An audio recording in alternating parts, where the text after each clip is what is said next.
It's always something sweet when we get to share additional blessings and additional prayers. When there's something special that happens for friends that are part of our community, we sometimes will invite those friends up and share other kinds of prayers, enriching that wholeness. So, Amanda and Ben, I'm going to invite you folks to come and join me right here. I'm kind of reminded that I'm not here all that long when there's all of these folks that grow up in the synagogue, as you did, Amanda, as folks who grew up in the synagogue, and I kind of missed some of that after, being 3 years I'm here.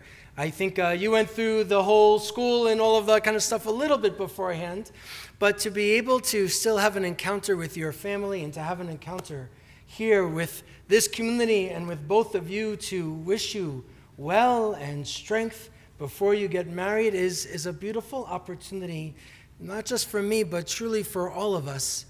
I meet a lot of couples as they're figuring out this next part of their stage of life, and I think about what a marriage is and what a wedding is, and I think that there's a covenant and there's a prayer. I think for a lot of folks, they're praying that everything goes smoothly, and they're thinking so much about the details, but they're kind of missing the mark a little bit when they only think about the wedding and not about the marriage. The details are fine, and they're important, and whatever happens will be lovely, but really it's about what happens next. It is what has been built beforehand, and that it's strong, and that you get to celebrate it, consecrate it, have people who love you surround you and dance with you. Hope you can dance. Dance? Okay, good. He's working on it. And then to live lives together, united and stronger and filled with hope and joy, and we always add good health. That is a beautiful thing to be able to witness, even from afar. So I want to share a little prayer with the two of you and hope that your wedding is sweet. There's a theme here about sweet, by the way. That your wedding will be sweet, but the marriage will be even sweeter. Eternal God who blesses us, we are made in your image. We live in your world to work and create, to love and be loved, to rejoice and be fulfilled, and to share ourselves with those we love. Grant that this couple who love each other find a full measure of joy and satisfaction in your world. Bless them, Eternal One, that they may be a blessing to all they meet on life's way. And these, among all things, we hope, we pray that the two of you will be blessed in loving each other and appreciating how you are alike and treasuring how you are different and sharing your lives together in peace and serenity in your home, in the fulfillment of living and growing and achieving together, in the warmth and companionship of family and friends, and in realizing your fondest hopes. May God be with you. May God give you strength. May God continue to hold each other with tenderness and have you find a beautiful, wonderful marriage with love, family, friends, and shalom. Now, when there's a little bit of this wedding blessing, since some of you already started eating, the tradition is to take some of the sweetness and shower them gently with it. Gently. Cover your faces. Lovely.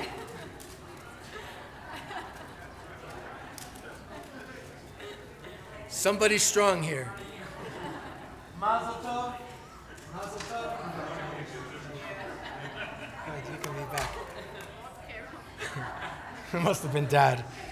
Take a little bit for you. There you go. This is the night when we don't have kids around. Good heavens. Sorry, I know a few of you will be here in a second.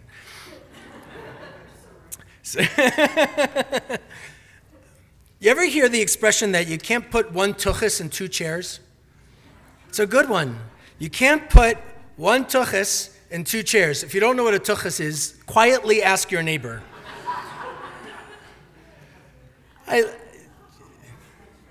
You've never heard of that before? Okay. So, I think there's a lot of truth to this. And I believe that there's a description about modern life. There's a paradox here, not just about the tuchus. It's hard to be busy and find fulfillment and do good things and be balanced at the same time. I think for a lot of us, we struggle with the idea of needing to achieve and get ahead and do something important, or not those things, but still have to take care of whatever it is or whomever it is that I have to take care of and still find a place for me. Then we have other folks who think it's all about me and aren't really thinking about us at all, and that's a little bit more of a problem, and that's a different sermon. I think for most people that I get to encounter and work with and talk to, we have a hard time finding the holy in the everyday.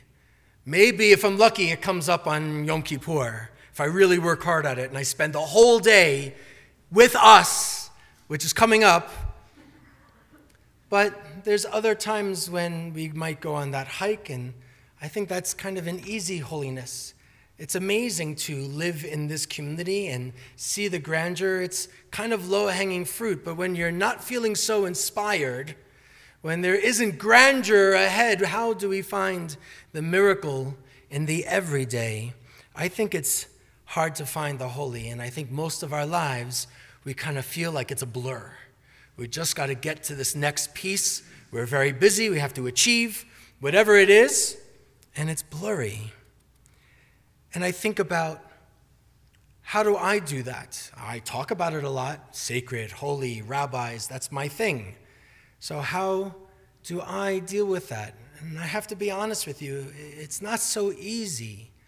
Even with the tasks that I might have myself of trying to hold space for other people and figuring out, how do we find something significant? There could be a wedding and a baby naming and some kind of miraculous recovery all on the same day that I get to be a part of, we get to be a part of, and other people's lives, not even my own. I often think back to even my previous synagogue where we had a preschool around all the time, and little kids were excited to see the rabbi and hug me. They were excited to see the rabbi. They don't know yet, right? None of that has been spoiled, so they come over and they think they're so funny because they call me Rabbi Purple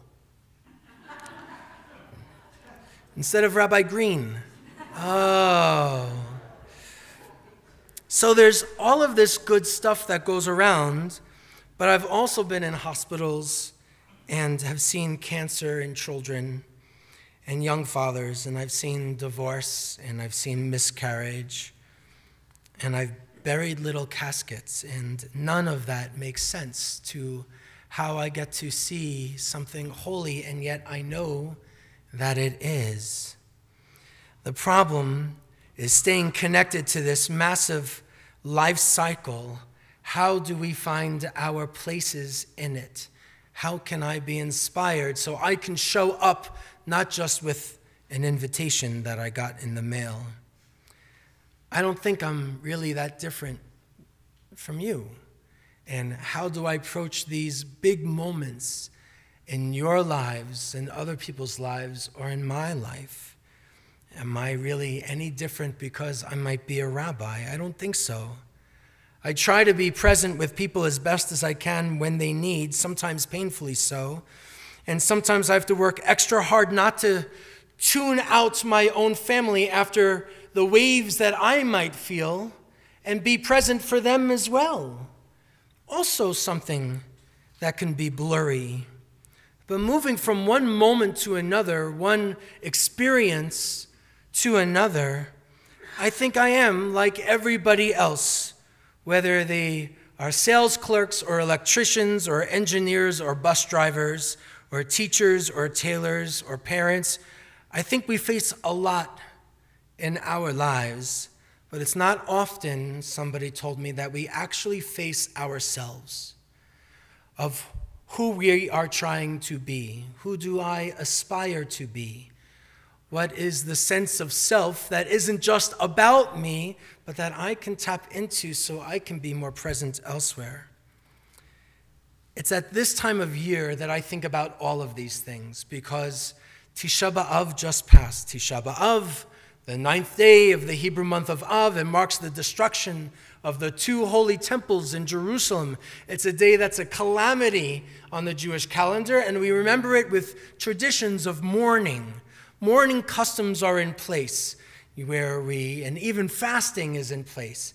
It's a day that's marked by sadness and recitation of prayers that are slow and are kind of move slowly and are like a dirge almost. It's to have us feel the weight, the burdens. And yet, after Tisha B'Av, for this coming Shabbat, the very first one's called Shabbat Nachamu, the Shabbat of comfort. After we experience something as a people, in our memory, there's comfort that's supposed to come. There's people that are supposed to show up. So after Tisha B'Av, a day of destruction, all the way to Rosh Hashanah, the new year, new beginnings, we have 7 weeks where the Haftarah reading is only about comforting the people. Readings from Isaiah, post-exile, post-destruction, words of comfort to the people of Israel, God saying, I'm here, I haven't forgotten you, and I've got your back. So to think about Nachamu Ami, comfort my people, I'm struck by how if we let that in, we can begin again. Rosh Hashanah, we have a new beginning. Second chances, 20th chances. The destruction of the Holy Temple marked this incredible chaos. It was a threat to our existence as a people. It was a threat to our covenant. And yet, we read, Nachamu Ami, comfort my people, says God, through the prophet Isaiah. So what intrigues me about this Haftarah and all of the ones of comfort that follow, it says that we are supposed to find hope and find each other after a calamity, after something hurts. And it's not just that we have to find you, but you have to find us, the ones that are hurting. That we're not that great at in our day and age, because we're busy and we're running to the next activity or job or carpool or whatever it might be. So we forget what we're supposed to do, and yet these are the moments that mark the holy. And the more times we mark the holy, the greater connections. We have this amazing tapestry that emerges from it. So this is the time for me to start talking about questions of reality and of faith that challenge us all year through. But now we're a little bit more ready to talk about it because of the calendar. I don't agree with most people in one area where we think that something is either good or bad, that we have good things happening or we have bad things happening. I think our tradition's trying to teach us that God wants us to wrestle with having the good and the bad together, because they're always going to be together. How do we live with the good and with the bad? We think that they can't sit simultaneously. And I have grown to realize that the way we're built, we kind of think it's one or the other, but the truth is there's high points in the mix of some of the challenging ones. So Judaism, as I see it at least, provides this framework to help us travel through the confusing, contradictory experience that's simply called life and living. How do we take the highs and the lows together? This is Shabbat Nachamu, the Shabbat of comfort. In 7 weeks, we're going to reach Rosh Hashanah. That reminds me that as long as I can breathe, I have another chance. It reminds me that whatever fills my day or what I might be preoccupied with, whether it's my work or my family, my congregation, that God still loves me and they still love me, my family. Yeah. And I still love them. It reminds me that whatever comes my direction, as it's going to come into your direction, I'm going to figure out how to deal with it with resilience and strength, thoughtfully and faithfully, so I can at some point see past the pain. It also reminds me I have to start writing my sermons because it's only 7 weeks. So what do I have to say to you today? Find comfort that we're here. Find comfort that we are together. Find comfort that we are human, that we get to make mistakes, and that still has virtue, that we can learn from moments that are hard and try to focus on one moment at a time, and then to bring out the holy, the sacred, the divine, that thread that goes through everything and everyone, that can ultimately, I hope and pray, envelop us so that we can find the strength that God gave us all along. That God gave us all along. But we're sometimes suspicious if that's really true. I believe it's true. I think we can find it. So find comfort, folks. Here, outside, on those hikes, on those rides, find comfort with your volunteering and lending a hand and lifting somebody else up. Find comfort when you give comfort. Let others give you comfort. We don't always have to have the hand to block. That sometimes is the hardest of them all. It's a holy time, and these are the weeks of comfort and healing. So I'll wish you strength, and I'll pray for whatever you might need and whatever I might need in order to journey together and bring greater joy and light and comfort to not just ourselves or even the synagogue community, but to a very broken world. Okay.